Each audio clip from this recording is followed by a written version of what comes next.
welcome on the Ethical Hacking Guest and Wholesomeness Podcast. I will start with a disclaimer. So the disclaimer is, nothing suspicious happening. We are talking about cybersecurity, sharing knowledge. So that's the disclaimer. Whatever you hear here, just use it for ethical purposes and don't do anything malicious with the information. And why am I here? I'm usually here because I was terrified of public speaking, so I forced myself into creating a podcast and forced myself into sending call for papers. But mostly, I'm here to highlight people that are important to the industry, who I think they're really cool or inspiring, and I want them to share their knowledge, share their experiences, and maybe inspire other people to start in cybersecurity. So that's the purpose. And I wanted to introduce you guys to James McQuiggan. I hope I said your name correctly. And I wanted to ask you at first, could you introduce yourself? Because I think you will do it best. Thank you very much, Dorada. It is exciting to be here. Thank you so much for asking, and excited to chat with everybody that's here today. Or I guess I'm just doing the chatting. You're all getting to listen. But I'm James McQuiggan, and I get to kind of do a different introduction now because a few weeks ago, I had a bit of a life change where my role at KnowBe4, where I had been for about 6 years, was eliminated and was repositioned to another part of the world. So now I'm out there as a free agent. So about me, my normal introduction was a lot different, but now about me is I'm 25 years in the IT cybersecurity industry. Prior to that, I worked in theater. A lot of people think I was an actor, and I was like, nope, I was more of the techie guy. I've always been a techie guy, lighting and sound and stage management. But I got back into computers. I've always had an interest in computers since I was 10. Now, as an adult working in cybersecurity, I've raised 2 daughters, and I've tried to keep them of a security-minded perspective when it comes to being online and social media. But over my 25 years, I spent 18 of those working for a little German company called Siemens, where I pretty well got to do almost everything IT related, cybersecurity related, from networking to application building, database administration, network security, GRC, incident response, security awareness, phishing assessments, product security. And then I got a couple of friends of mine that said, hey, we've got this evangelist, this advocate role over at KnowBe4. Do you want to come over and do it? I'm like, well, what does that entail? Well, you got to go around and do thought leadership regarding security awareness training. You got to do presentations and write blogs and be on podcasts and maybe be on TV and, do comment media ops. And I basically thought about it for about a half a second and said, sign me up. And I did that for about 6 years and truly enjoyed the people that I got to work with. And now I'm a free agent. So now I'm kind of trying to figure out what I want to do next, whether back into the corporate world or maybe start out on my own, try to do presentations on my own and workshops and things like that. So I've got several irons in the fire, and I'm quite confident that within a short amount of time, I will land somewhere. I will say, and I just kind of really quickly want to say that the cybersecurity community is amazing, because Monday I did a post talking about the fact that I left KnowBe4 and now looking on to my next adventure and things to do. And usually over my career, when it came to LinkedIn, the best post I ever got, or the best number of impressions I ever got, was about 20,000. And that was on a Star Wars video I made. 20,000 impressions. The day after I posted that, after getting dozens and dozens of comments and reposts, I had over 50,000 impressions. Today, I'm sitting at 100,000 impressions. And so that's people resharing and their connections and so forth. So it's been very humbling this week in seeing that response from the community, wanting to help me get my next role and get going out there. So thanks to Dorada for the opportunity to come and talk to all of you and try and figure out what I'm going to do next. Yeah, actually, I thought like when you said like you have all those paths in front of you and you don't know which one you will choose yet. But so I thought, yeah, to myself that how exciting, like I don't know, maybe that's scary. Maybe I don't know, we don't know what will happen. But actually, when don't know, you don't have like 20 years ahead of you planned for you.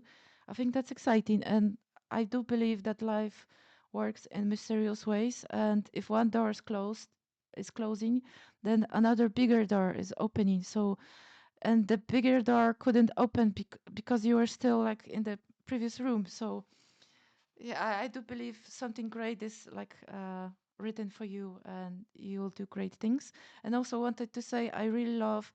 Uh, I watched your presentation on DEFCON on public speaking, and you did it like masterful presentation there. I learned a lot. So if you would ever like teach a class or like have workshops or something like that, then I'm definitely interested. I will promote it on my channel as well. So Thank just you. like, yeah, be mindful, and you have my support because I think you're an amazing person. And Oh, thank you. I do like try to like pick like the amazing people and surround myself with those, and like build like community that is like kind and nurturing.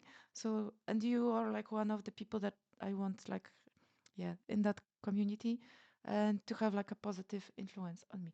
And so you shared a lot of yourself already, but the question that I always ask, and it's more important to me, for example, that asking professional questions, is who is James and what brings him joy? And like what makes you happy, like those kinds of things outside of work. Yeah. Oh, outside of work, yeah. A work-life balance is very, very important for me. One of the with the opportunity to have worked at Siemens for 18 years, one of the things that it did was allowed me to visit Germany and visit Europe. I worked with Danish colleagues, so I got to experience a lot of the European culture. And one of the big takeaways that I took away from that is the notion of that work life balance, that you're working so you can live. You're not living so you can work. And, family is key. And what brings me joy is seeing people succeed, allowing me to be able to help people and see them succeed. Bigger joy is with my family, being able to travel, doing things with them. Living here in Central Florida, we have a little theme park down the road called Walt Disney World. And going there and visiting that park is always a lot of fun. But I love to travel, uh, love to tinker with new technology, new things. Um, yeah, so for me right now, cruising's been a big thing. Last year, my wife and I, we took 8 cruises last year. Ooh. We've already done one this year. We did a week last week, a week-long cruise, and we have another one next weekend called CruiseCon, which is a cybersecurity cruise conference, which will be a lot of Oh, fun. wow. This will be my third one with them. And then we have another one in March. And right now, after that, there's nothing planned because got some other things to work on for the future. But we certainly do love cruising. I love being out on the water. Love going visiting new places, meeting new people, experiencing new cultures. It's one of the things I think is very important when it comes to as a human being is being able to experience other cultures, other people, because it helps us broaden our perspectives and look on life. I thank you. That's a great answer, and I love that for you. And it's like my neuron activation. I see you have a spaceship behind you. Can you tell me about that one? Like, what is that? That up there, well, let me go get it. I'm wearing track pants. That that's okay. So, well, yeah, because it's always the top. So, what I have here is the Naboo fighter from The Whoa. Mandalorian. This is the reason this one's in here is because The big ones are out at the front of the house. I have a Millennium Falcon, I have an X-Wing, a Y-Wing, and I have the Razor's Edge or the Razor's Crest, which is the other Mandalorian ship. But this one I got, I don't have any room at the front of the house with all the other Legos. So I brought this one in here to put up on top of my bookshelf. So yeah. I got So excited here. yeah. So I'm a big Lego fan. I love doing Lego. I've been playing with Lego since, I don't know. I was a boy, 4 or 5, when I first got my first space Lego. But yeah, now with the Star Wars ones, I love making those. I have the space shuttle one, the NASA space shuttle's another one. And then I have the Ghost, which is another Star Wars ship. So they're a lot of fun to make, but then I set them up and I don't play with them, not like I was as a kid, but they're more just exciting to have up there. So yeah, the Naboo N1 Starfighter, that's exactly it. So yeah, that's pretty cool. And I wanted to like mention something that when I met you on besides Copenhagen last yep. year, I I don't know why, because I don't really work with Lego. I just got my first set like yeah this year, I guess.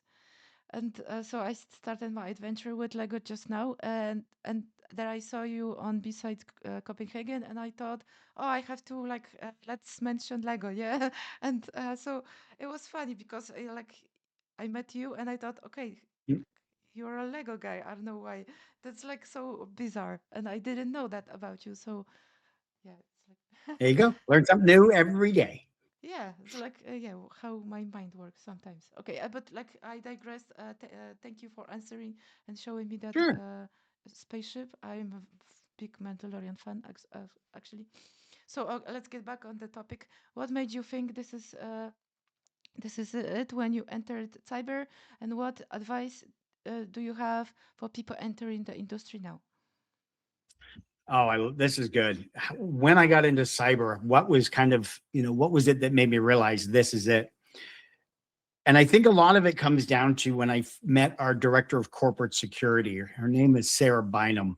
This was when I was at Siemens. She's now retired and traveling the world. I kind of got inspiration from her about traveling, but she was part of the corporate security office. And one of the things that I learned 30 plus years ago was security people always have the best stories because they're seeing everything going on with regards to, attacks going on, whether physical, whether electronic, fraud investigations. I worked at a bank for a number of years way back in the 90s. And the investigator, the security folks always had the best stories. And that always interested me was, what kind of stories, what things they're experiencing in cybersecurity. And when I was at Siemens in one of the particular groups, I was overseeing the network security and networking for the monitoring systems that were used by Siemens for the power plants. So our customers would buy our gas turbines, and then I was a part of a group that would do the monitoring. And so we had a monitoring system connected up to the SCADA, up to the control system. And I was responsible to make sure that we had a strong, secure, encrypted connection back to Siemens. And so we were doing VPNs and we were still doing dial-ups in the early 2000s. And we all switched over to using VPN connections and high-speed connections at that point. And so NERC-CIP comes along and, having to comply with that. So I was focusing on that. And then our director of corporate security saw what we were doing. And she said, okay, well, because of my role and what you're doing, I want to come in and do an audit. She brought in a product security officer. His name was Dr. Thomas Brandstetter. And the three of us ended up traveling to several of the sites that we had. We had like well over 100 different sites connected, all using these VPN connections. And they picked 3 sites that we went and visited. And so for basically about 2 weeks, I traveled with them, going to visit the sites, showing them the configuration, showing the setup, and then they wrote a report and everything else with recommendations. What came out of that 2 weeks was getting to know them both very well. And at breakfast one morning, I can still remember being in Missouri, having breakfast, and them turning to me going, have you thought about getting your CISSP? And I was like, my CI what? And that question changed my life, because I realized that, oh, if I can go earn my CISSP, earn that certification, that can help me get into cybersecurity. And cybersecurity for me at that point was very interesting. And this was late 2007. So 2008, I spent my time studying for this certification. I got the big, thick Sean Harris book. No, I don't have it. Oh, yes, I do. I do. I still have the book. Nice. There it is. I've had this since 2007. But this is one of the original Sean Harris books. But this was kind of one of the books I worked through along another one. But I spent 6 months studying for the certification. And I sat for the exam, and I took a boot camp and took the exam at the end of the week. Now, mind you, this is in the time when it was 250 questions, 6 hours, and a pencil and a bubble sheet. You're filling in your answer key. And I had to wait 6 weeks to get my results. And when I got the email with the results, I missed it by 6 points. I failed it the first time. I was devastated for about 30 seconds. And I said, no, I know this material. I know this information. I'm going to retake it, because the camp I went to, or the organization I used for the boot camp, the 1 week training class, guaranteed I'd pass. So I called them up and they said, yep, you can go back and take it. You got to cover the hotel. Fine.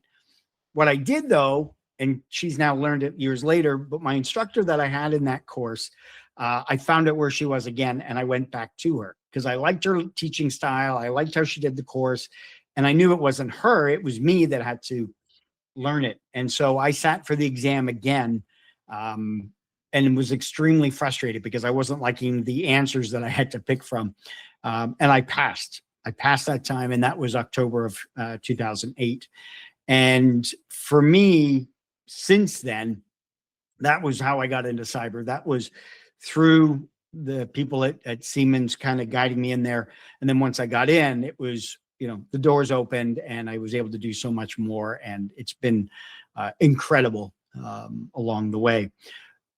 I'm always talking with people about getting into cyber, because one of my other side hustles is I'm a university professor teaching cyber threat intelligence at Full Sail University here in Central Florida. And one of the things that I always tell them is to network. And of course, not Cisco, but we're talking about networking, getting connected with people, because this industry is challenging to get in. And then once you're in, keeping the work, and then, working your way up and so forth. Over the 25 years that I've been doing it, a lot of the roles that I've gotten, the next role I've gotten has been because I knew somebody. I had met somebody and said, hey, we're looking for, somebody to do the NERC SIP compliance. Cool, great, done. We're looking for someone to run our security awareness program. Great. We're looking for so networking, we all can go through and learn the skills. There are going to be people that are going to be better at those skills, sure. But we can go get the certifications. We can go get the degrees. Getting the experience is the tricky part, getting hired. And a lot of that can come down to who you know. And by networking, whether you're attending chapter meetings, whether you're going to conferences, whether you're volunteering at those meetings or those conferences, but going out and connecting with people. And I get that some folks may not be may be very introverted, and they're like, yep, nope, I don't people. And I get that. That's fine. There are other ways. You've got Twitch, you've got Discord, you've got Slack. There's all these different communities that are set up online. You can at least go and be connecting with people, connect on LinkedIn or other socials to help you connect with those people. But for me, it's always been about networking. And a prime example of how that works, granted, it's been 25 years, but I've seen it happen for other people when they've been riffed, they've had a reduction in force or had their position eliminated, they've been laid off. They post online, and the within weeks or within a month or so, they're already working again because of the connections that they had. You don't want to be looking for connections when you get laid off. You need to be doing it now, build up that network and going through, and that will help you throughout your career. And I think the same applies no matter what industry you're in, whether you're working in cybersecurity or in healthcare, you're in retail, whatever it may be. But building up that network connection, having people that know you and know what you're capable of goes a long way, especially when either breaking in or trying to survive. Yeah, I think it's like something related to human psychology, because if someone Mhm. reaches out to you because they need help, then you're like, oh, I don't know, I don't really know you. Like, why should I help Right. you? But if you already know that person and, oh, he's in trouble, I will help him because he's amazing. And it's Right. like, I think it's like, yeah, works that way. So, like, thank you for, yeah, saying that out loud in a way. Sure. So now I have like questions that I will like ask two questions at the first time, but you can like pick however you want to answer that one. Sure. So I have two questions as a CISO, CISO, I don't know, and CISO, I know ISO. never know how to say that. CISO advisor with over 20 years of experience in cybersecurity. What drew you to this field, and how has your passion for it evolved over time? And can you tell us about what services do you provide?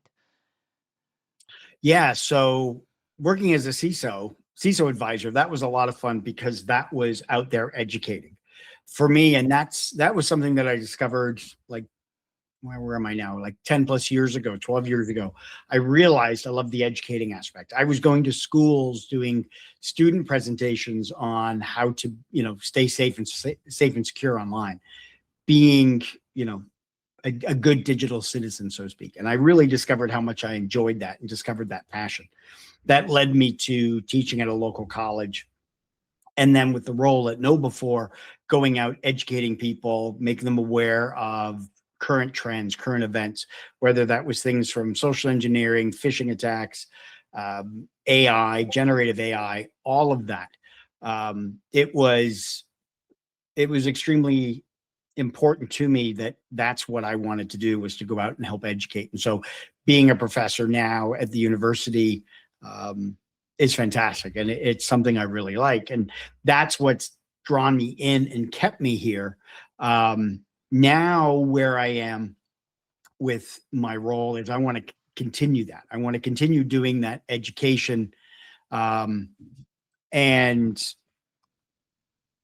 continue to try to help them make those smarter security decisions every day. Um, because there's a lot of folks that are out there that just aren't aware. They may be aware because, oh my God, I got to do that security training program again. But it's a matter of getting them so that they understand it and, can be thinking about that. And a lot of the time people think, oh, well, that, there's technology, there's firewalls, that should all be stopping all of it. And we know that's not really the case, but we need folks to be more aware, and especially with AI, with deep fakes and a lot of that kind of stuff going on. It's important that folks have a little bit of skepticism when it comes to things they see in social media and Exactly. everything else. And that for me has helped, drive that passion, drive that trying to get people to be aware, whether they're 5 years old, 50 years old, or 95 years old. Well, maybe they're not using iPhones at 95, but you never know. But, it's a matter of just trying to help people make those smarter security decisions. And for me right now, whether I'm going to go off and get another job in the corporate America or do my own contract work or do my own thing, that's kind of at the crossroads where I am right now, just trying to figure that out. But I'm confident it'll involve something about keeping people safe and secure online, essentially. Yeah, that's a good plan. So already you know that already. Okay, I'm getting a bit frazzled. I know why, but Oh, my sorry. next questions I will also like ask two in one, and you can like choose. So your nickname, that jokes guy, is well deserved. And yeah, I heard a lot of jokes during the DEFCON presentation. That was pretty cool. So can you tell us more about what inspired you to choose the dad jokes as your business card in the industry, and how do you incorporate humor into your cybersecurity work? And do you think it helps to make complex topics more accessible? Yeah, I've been telling dad jokes for years. I've always felt that I've had a sense of humor. I won't say it's a good sense of humor. I just feel I've got a sense of humor. But what, and I would try to be humorous in presentations just to kind of keep it light. You'll hear the ever famous way to open a presentation. When you start a presentation, tell a joke because it kind of breaks the ice. And my experience, you can tell a joke, but it's got to be relative to what message you're trying to send to your audience. You want to do different things when you open a presentation, either have a strong statement or a stat or a story, and then it might end with a joke, and that's fine. For me, doing the dad jokes came about because of COVID. When COVID hit and everybody was forced to stay at home, nobody was in the office, I needed a way to be able to connect to my audience because essentially I was delivering my presentation to this camera right in front of me, this piece of glass. I couldn't see anybody. Maybe they might, because when I would connect in and do webinars or whatever else, I might get people on camera showing up on the, in the connection, on the Zoom feed or WebEx or whatever the video chat was. So I wanted a way to be able to connect with people because I would do the presentation. They were like, "Oh, that's great, James. Thanks very much. Great. Okay. No questions." I'm like, "Oh." So I started throwing in the dad jokes at the end of sections. So I'd have a particular topic I was talking about, let's say ransomware. And it would be, I'd get to the end of talking about how cyber criminals would do all the different attacks. And then the question would come up, with all these cyber attacks going on, does anybody know how the cyber criminals keep getting away from the police, from the FBI? That's because they ran somewhere. Yeah. Now, I would start to get little smiley emojis, laugh emojis. People might comment in chat. If they were on camera, they'd be like, "Oh," I'd start to get reactions. I'm like, "Oh, okay, well, this is good." I mean, my content, I knew the content was decent. So I started putting into the jokes in the presentation. And the first thing that was always said at the end of the presentation was always, "Great info, love the dad jokes." So that is just kind of where that started. And I've just continued to build that in. And I even did a presentation at ISC2 Congress last year with Kevin Tackett, who is the founder of a company called Secure Ideas. He's up here in Florida as well. Good friends, known him for a number of years. And he's very funny as well. And so we did a presentation on incorporating humor in your cybersecurity program, whether security awareness, whether pen testing, whatever it may be. And we did that just to kind of lighten the mood. We are talking about very serious topics when it comes to ransomware. We're talking about organizations going bankrupt. We're talking about organizations getting breached, losing data, people losing their jobs. The stress level goes way up. And can be a very sensitive and touchy subject when you're talking about certain cybersecurity concepts. So the humor got added just to kind of break the mood and make it a little lighter and go, look, yes, this is a very serious topic, but we can also still have a little fun with it as well. We can have a little humor with regards to that. And as I'm explaining things and going through things, having the dad joke in there helps as well. People get a kick out of it. People now recognize me, like yourself, recognize me going, "Oh, it's James. Got any new dad jokes for us?" And I've always got some handy and always got some in my back pocket. And I'll give you one right now. And that's, I don't know if anybody heard, but data scientists have now discovered a way to store data inside of ice cubes. They're calling it frostbite. So there you go. Sometimes So that's it that's my takes a latest while for one. me. So yeah, so it's good to have. For me, it works. It helps with the presentation. People are now kind of expecting it.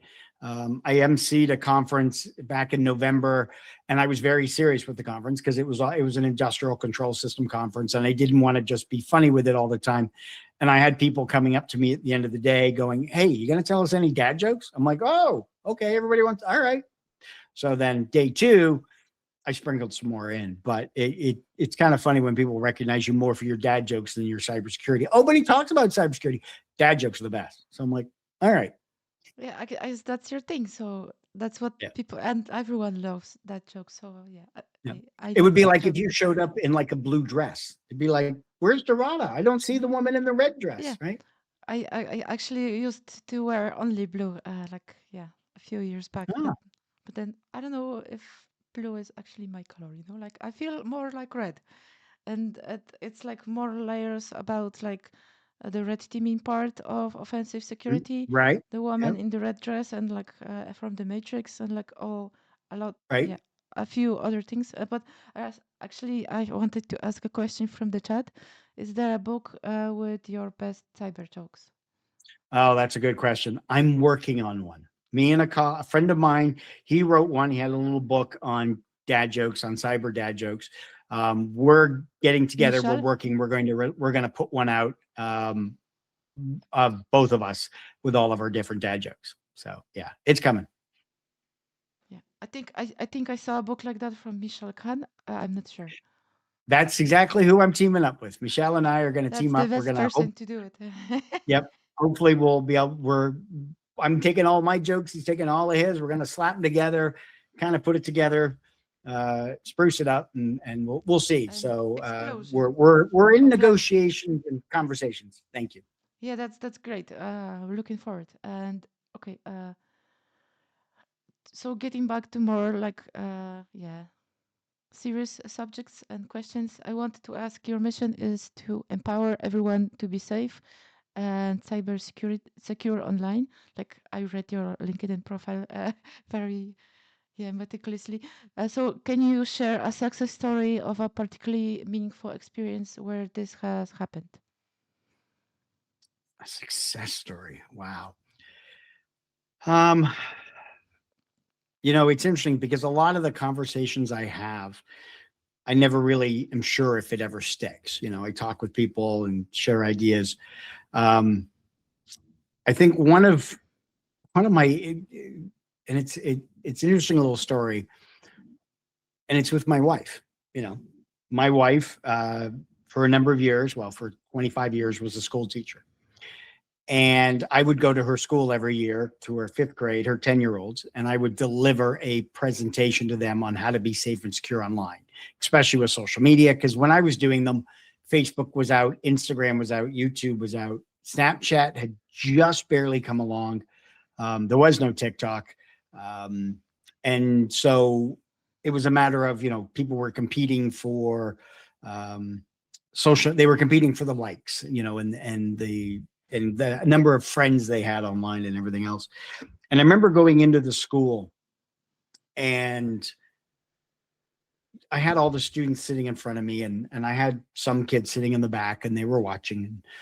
And I was talking about geotagging. I was talking about the fact that when you take pictures on your phone, back then, when you would take pictures on your phone, the metadata would get stored and it would get uploaded. And when it got uploaded, we would be able to see where the picture was taken. And I demonstrated it for the students. And I remember one of the students at the back, her eyes just like went like saucers, because when she realized that, oh, these pictures that I take of me could be up online and could have that information, and I then would demonstrate and show them how they need to turn that off and be safe with it, especially when they're taking pictures at home and in at school and that kind of thing. And I know that I had one of the students, I got their attention, and that for me was kind of what I strive for. If I could get one student just to change their thoughts or their habits with regards to social media, that went a long way. Kind of another fun little story. My wife, for years, I've been using a password manager for probably 20 years, almost 20 years now. And I've used a variety over the years. And I use one at home, and I've got like 1,000 entries. I've got, all my usernames and passwords. I just have to remember the one password, right? Get into and use it. It was a few years ago. My wife's on the couch on her laptop, and I see her doing a lot of this. I could hear the clicks of like, Control V, Control C, Control C, Control V kind of thing. She's copying and pasting things. And she's typing, and I'm like, what is it you're working on? She goes, I'm working to get rid of all of my passwords out of my browser and into our password manager. And I knew she'd use the browser for passwords. And I'm like, that's fine. Just here's the dangers. Well, she had heard me, because I did all my presentations from home, working from home. She had heard me talk about password managers, and she'd heard it so many times that she was like, then started to hear, some of the dangers and stuff like that. And oh my gosh, if somebody got into my browser, then they could get all my passwords. And so she wanted them all out. And so I was like, wow, finally, after all the presentations on password security, you finally listened and started putting all the passwords in the password manager. And now I get my kids to do the same. Because when they go, Dad, can we have the Netflix password or Disney Plus password? I go, yep, it's in the password manager. And they're like, okay, fine. But now when their friends see them using it, they're like, oh, you're using a password manager? And they're like, yeah, because blah, blah, blah, blah, blah. And they give all the reasons. And so their friends throw, oh, okay, maybe I need to start using one. So it kind of goes a long way right there. It's like a butterfly effect in a way, like waves Yeah. of people. Like Yeah. that's really cool. And okay, next question is: do you think organizations can create a robust security culture, and what role does education play in this process? I mean, the robust security culture is what we've strived for. Certainly at Know Before and with their mission, but also, myself as well. We want organizations to have that strong security culture, have that mindset of creating, getting your people to be a little more aware of it, not just going, oh, well, that's a technology thing, that's an IT thing. Even executives, and a lot of them are starting to come away from that, but we're still got, on those small, medium businesses, they're not thinking about it. And those are the ones, for years, I always loved the analogy of cyber criminals, scammers are out there, they're going phishing. And we don't call it phishing just because of the email aspect, but it's what you really do when you're fishing with a rod and a reel with the letter F. Because the way you go fishing is you go out and you catch a small fish, whether it's a minnow. You put that minnow on a hook, you throw that line out, and then you catch the next size fish. Then you take that fish and you use that to catch a bigger fish. And then you get that one, and then you might use it to get a bigger fish. And so when you think about small, medium business organizations, they're a small fish. And cyber criminals want to work to get into there to then use them to lure bigger fish. And then eventually they've got a supply chain going where they can get into an enterprise organization. And so when you have small and medium business organizations thinking, oh, we're small, no one's going to care about us. It's like, no, you're wrong. Cyber criminals want to leverage you to get into the bigger one. So it's important from the small business to the enterprise, the front door to the top floor, that organizations think of protecting their electronics, their email, as much as they protect the front door with cameras and fences and bollards and all the physical security stuff. That on the electronic security, that anybody with an email address inside that organization has a key to the front door. And cyber criminals find it a lot easier to hack the people than it is to hack the technology. And so even though you might think you're a small business, cyber criminals aren't coming after you. It's actually the other way around. They want to get inside your organization so they can get into a bigger fish, and so on and so on and so on, because people think of, I'm a small organization, no one's coming after me. Yeah, it's not true. And so, thank you. That's a great answer. And my next question is like a bit about cyber threat intelligence and education. So, as someone who teaches cyber threat intelligence at Full Sail University, what are some of the most critical skills or topics that students should focus on when starting their journey in this field? Yeah, when starting out in threat intelligence. Especially when you're working at when you're going to school, you're going to get exposed to all the different aspects of cybersecurity, because it's always a fun thing when somebody comes to me and goes, I want to get into cybersecurity. What do I need to do? And my usual response to all that is, great. What do you want to do? What do you want to focus on? What specific role do you want? And, then we can go from there. And so a lot of the time they're like, I don't know. I want to be a pen tester. No offense to pen testers and red teamers, but that's kind of the stigma that everybody goes. It's like, oh, I want to put my hoodie on and work away in front of my keyboard and do that. And we know that there's so much more to it with regards to that. And so usually it's like, okay, well, what do you like to do? What interests you overall? Do you like problem solving? Do you like working through challenges? Do you like going down rabbit holes and then also realizing that you've gone down that rabbit hole and be able to pull yourself back out? Do you like writing reports? And if I kind of get some like, I don't know, I'm like, well, then you don't want to be a red teamer, because red teaming is constant, and pen testing is constantly running into brick walls of things not working. And then you've got to try something else, and you got to pivot, you got to rethink, and you got to think outside the box. It's very challenging. And a lot of people are looking at just, the red team aspect going, oh yeah, that's what I want to do, because I want to hack all the time. And we know that's not the case. We know there's so much more to it. So it's a matter of, do you like problem solving? Do you like, digging through and researching and analyzing stuff and analyze data and information? Because then there's other areas. Do you like working with people? Because then we can look at security awareness training. There's a whole lot of other aspects. And so when it comes to doing the threat intel, when I get people that come to my class, they are juniors. They're already a third-year student. And so by that point, they've got all the IT stuff.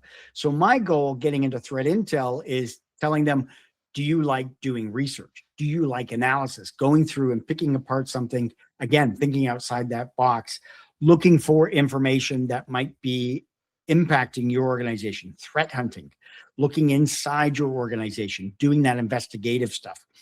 Yes, it's kind of like blue team, it's kind of like red team or pen testing, where you're working your way through something. Now you're doing it for good, looking at what all the threats are that are out there and making sure that you're resilient to it, that your risk is low overall. So risk analysis, research, that all, writing reports, that all goes hand in hand with being threat intel. And so I provide those as assignments. They go do research, they write reports, they submit them. And when at the end of it, when they go, the last thing I always mention is, if you really enjoyed this, then you will enjoy going into threat intel and, trying to give them the guidance they need overall. So for me, it's all about giving them that experience of what threat intel involves, and then letting them go off and do what they can do with it and see how they enjoyed the experience. Yeah, actually, I used to like writing reports, but I had to write so many reports Right. recently that it kind of killed all the joy of pen testing for me. And I love pen testing, and it's so exciting to me. Yeah. But yeah, I We digress. almost need like an AI way for it to record what we're doing and then write the report for us. That would be the best. Yeah. Or like a person sitting next to you looking what you're doing, like taking All right. notes. There you go. That too. Yep. Yep. Yeah, probably. Yeah, I'm doing that myself, but then, yeah. Let's not get into that. But how do you think the concept of cyber threat intelligence can be applied to everyday life beyond just professionals working in cybersecurity? One of the things I love talking about when it comes to intelligence is the fact that a lot of people think threat intelligence or cyber threat intelligence, and it's been around a lot longer. I mean, we've been dealing, you can go all the way back here in the US, the American Revolution. The George Washington had spies everywhere gathering information for him, and that gathering that information, then analyzing it, and then using that as intelligence. Because data isn't your intelligence. Intelligence is what comes out of that data once it's been analyzed, and you can provide a story and a message that goes along with it.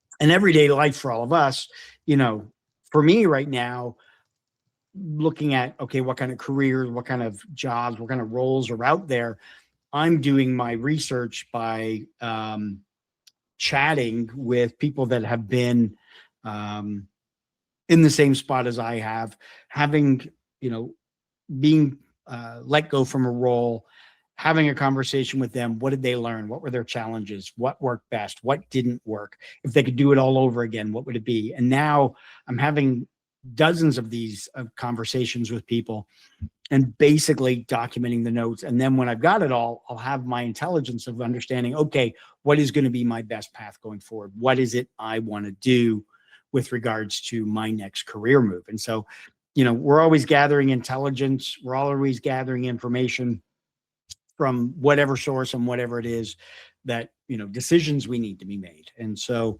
the whole concept of cyber threat intelligence just plays out in anything else that we do. It's the matter of collecting data, analyzing it, and then figuring out, okay, what's the best decision? What's the best path forward on what we want to do? That's a great answer, actually. And you're, I don't know, I'm a bit digressing here, but you are a very wise person, and I'm just like sitting here taking notes because you say like so, like yeah, smart things here. And okay, I got excited here. Okay, next question: how do you balance your professional life with other interests and or hobbies? And do you have any fun projects or passions outside of cybersecurity? And like I will add another question. So are there any meetups up or upcoming events you're excited about? So, balancing the professional life, as we talked before about the whole work-life balance and what I learned from my European colleagues and friends, um, hobbies. I don't have it behind me. My photography. I had a side hustle for a number. I still do actually. It's still out there, but I photograph it.com was a photography business that I put together for doing. I did headshots. I love doing landscapes. I love going out early in the morning, watching the sunrise and photographing sunrise or even sunsets. Doing long exposure photography. I love photographing Nice. waterfalls. Um, I've done portraits. I've done family pictures, headshots. Photography was always something fun because it used. This is going to sound weird, both sides of our brains. Your left side is the more analytical, right? It's the technical. So I'm looking at rule of thirds, leading lines, composition. Your right side of the brain, your creative side, that's where it's like, okay, how am I going to, do I want to do long exposure? Do I want to do a fast shot? Do I want to pan the shot? Looking at creative ways to set up the picture or take the image. And so for me, photography utilized both aspects, and I still love photography. I don't do it as much as I used to nowadays. Between building Lego, hanging out with the family, traveling on cruise ships, yeah, it's keeping me. Those are certainly keeping me busy, and always a lot of fun. So, compartmentalization is a big thing. When I was running, I was ISC2 Chapter president for Central Florida. I had the day job of traveling. I was teaching, and I was doing the photography. People were like, "How do you do it all?" And for me, that comes down to compartmentalization. All right, for the next hour, I'm working on this, nothing else. That hour's done. Wherever I'm, if I stop earlier, great. But basically, the next hour, this is what I'm working on. This is my focus. Got all my photography stuff done. Great. Now I move on to, okay, let's check some email in work. Okay, got that done. All right, let's start working on this presentation. Okay, that's done. Let's start. And so compartmentalizing and locking myself in and just focusing on that one thing, or, whatever that hobby was, that is kind of what allowed me to be able to get through a lot of it. Now, a lot of stuff is kind of kicked to the side. And now the main focus is, all right, where am I going next job wise? So those are the passions: family, travel, Lego, photography. Yeah. It's pretty cool. And yeah, okay, so I want to talk about myself for like a short while. So I used to, Sure.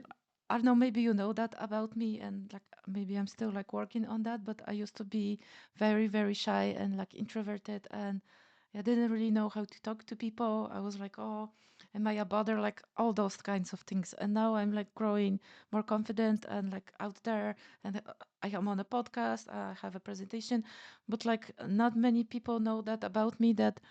Uh, when I work for the government, I went abroad and I spent some like half year in Amsterdam, and then I worked like like I gathered money to buy a lens camera because I really wanted to do photography, and so getting that photo kind of like it costs so much. I could probably get a car, but like and I had like a few lenses uh to like change, and I picked the ones that are like the most that let the most light in.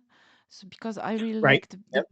bokeh, kind of like the blurry Bokeh background. effect. Yep. So Yep. the photography thing was something that helped me to get on the path of like getting more confident and like being more like out there, because I forced myself into uh, coming up to people on the streets of Amsterdam and asking, "Oh, can I take? You're like really beautiful. Can I take a few of your pictures?" And I actually had like a few girls like scheduling a photo shoot session with me, and one of them were like kind of like a model kind of person that does her own like costumes, and like always had like flowers in her hair, so and blue hair, like also like mermaid costumes. So it was like pretty cool that yeah, photography led me to that. And then I discovered pen testing, and like now I'm like, you were talking about photography, and that like kind of made me a bit sad, because I discovered pen testing and was like, I was like this, oh, pen testing, pen testing, pen testing, like I have to learn this. I had like this obsession, and now I'm thinking, oh, but I didn't do any photography for like, I don't know, 5 years Right. or like something. Yep. So Yep. I was thinking like, yeah, I really want to get back to that. And thank you for like Yep. mentioning that, and yeah, Yep. reminding me that I had this hobby. Okay, The and fun thing to do is try to bring your camera with you. Just bring one lens. That's actually a good challenge. Bring your camera with one lens and just use it wherever you go to visit a city. Just go out for half an hour and take some art, pictures of the city or street photography or whatever else, just to help you document the places you visited. And then after a while, you've built up, all these images, and then it could make for a fun book or make for wall art or whatever else. But yeah, yeah, I actually used to do that, and I just remembered maybe that's also connected partially to my personality, or like the things I'm interested in now, because I used to be like, I don't know, obsessed, or but I really liked photographing doors and keyholes. So okay. now I'm like Oh, into cool. physical pen testing. So like kind of like Yep. yeah, it makes sense that yeah. That's But cool. yeah, not I digress a bit. But thank you for answering and like inspiring me to get back to that hobby. And I have three questions left, and I will Sure. let you go. So, what advice would you give yourself if you got back in time 10 years? So we're only 10 years is 2020, 2015. And that's, you know, the advice to myself 10 years ago is you're going to make a decision that you don't think is right, but you're going to make a decision that while you think is right, you shortly thereafter you're going to feel like it's the wrong decision. Stick with it. Um, Everything happens for a reason. And for me, it would be just stick with it. You know, the good will eventually come out with regards, to your career, to your life, and everything else. Um, yeah, that would kind of be it for me. Is stick with it. It might get a little worse before it gets better, but just stay with it overall. You know, just to give career advice and everything else. Even if I look back 10 years, 20 years, it's just a matter of, you're gonna make a decision. You're gonna go with what your head says, your heart says, but then also go with what your gut says. Have a listen to your gut. What's your gut telling? What's your intuition telling you? Yeah, that's Um, important. and go with it. And even though if it doesn't turn out to be the right decision, it will lead down to a better road for you. So Yeah, yeah. And if you feel like it's a wrong decision, then you learn, so it's not really wrong for me, yes, right? Because you that's learned exactly something right. out of it. And Yep. like I have like this fast comment that some people plant seeds, and then they are like impatient and yeah, go to plant another seed somewhere else without waiting for the seed to like yeah, grow a plant out of it. And Yep. for me, like getting to where I am right now took 9 years of like hard work, and like learning and like changing, being from working for government to being a software tester, then learning automation, coding, learning Java, and like yeah, moving abroad, and then getting back to Poland to become a pen tester again, and then like changing jobs again. And so it's like a journey, and you never know Yes. what will happen. And if I thought, oh, I wasted 8 years of my life working for the government, but now the experience that I had there is like, oh, I can Right. use actually some of the stuff that I learned, and it's like, yeah, Yep. everything adds up eventually. So that's my Exactly. comment at the end. And two last questions: favorite hacker movie and favorite food. Favorite hacker movie. Time and time again, I always go back to watching the movie Sneakers. I Great remember choice. watching it when it first came out. That was 1995, 96. Um, I think it was 95 or 96. It may have been later, but Sneakers, Robert Redford, Dan Aykroyd was in it. River Phoenix was in it. And it was just a fun little hacker movie um, that that came out and was just a really neat story overall. Of course, now, yeah, nope, where is it? 1992. That's where it was. Great cast and good, just a fun Yeah, yeah, yeah. story overall that was kind of suspenseful. And I always go back to that movie and love watching it over and over again. Um, there's been a lot of other, The Net was another one that I really liked. That was more on computers, a little bit of hacking in there. But yeah, Sneakers for me by far. I always enjoy putting that on and having a good chuckle. Favorite food, probably hands down. If somebody asks, I love chicken wings. I love eating chicken wings and a nice hot buffalo sauce or something. Um, Pizza is a very close second, just because it's easy and pizza's everywhere. And yummy. But I do like some good chicken wings. It's kind of like one of my go-tos. It's like middle of the week. It's like I'm ready for some chicken wings. So that's yeah. So that would be kind of me. A lot of the time we go places, and that's kind of one of my determining factors. My lightning rod with a restaurant is like, all right, let's see how good their chicken wings are. And if I like their chicken wings, then they're good to go. Yeah, thank you. And I'm hungry now. But if thank you for sharing. That's a yummy choice and very good movies. I also like The Net, mostly Yeah. because of Sandra Bullock, and I watched Yep. all of her movies. And like, yeah, it's my like one of She's good. favorite actresses. Okay, but thank you for coming on the podcast. And if you My want to pleasure. share anything like golden thoughts of James at the end, then yeah, that now is your time. So yeah, first of all, thank you again for the opportunity to come onto your great podcast, your show. This is the first time I think I've been on Twitch. I have an account, but this is I think the first time I've actually done something with Twitch. So Yay! thank you for the invite and this is really cool, a neat little platform. But yeah, now that folks, if one of you want to find me, you can connect with me on LinkedIn. I know that. Um, the links are there for LinkedIn and the other socials that I have. You can find me at jamesmcquiggan.com. I do writing there. I'm behind on my writing, but LinkedIn is where you usually see me the most active and where I do a lot of posts. But I appreciate it. This was great. I had a lot of fun. Me too. Definitely would love to do it again or team up, or maybe we go do photography somewhere, Dorada. That would be great. That would be so cool. You can take my pictures and I can take yours. Sure. And then a You got it. selfie. Okay, thank you for coming and I'm going to wave. Bye.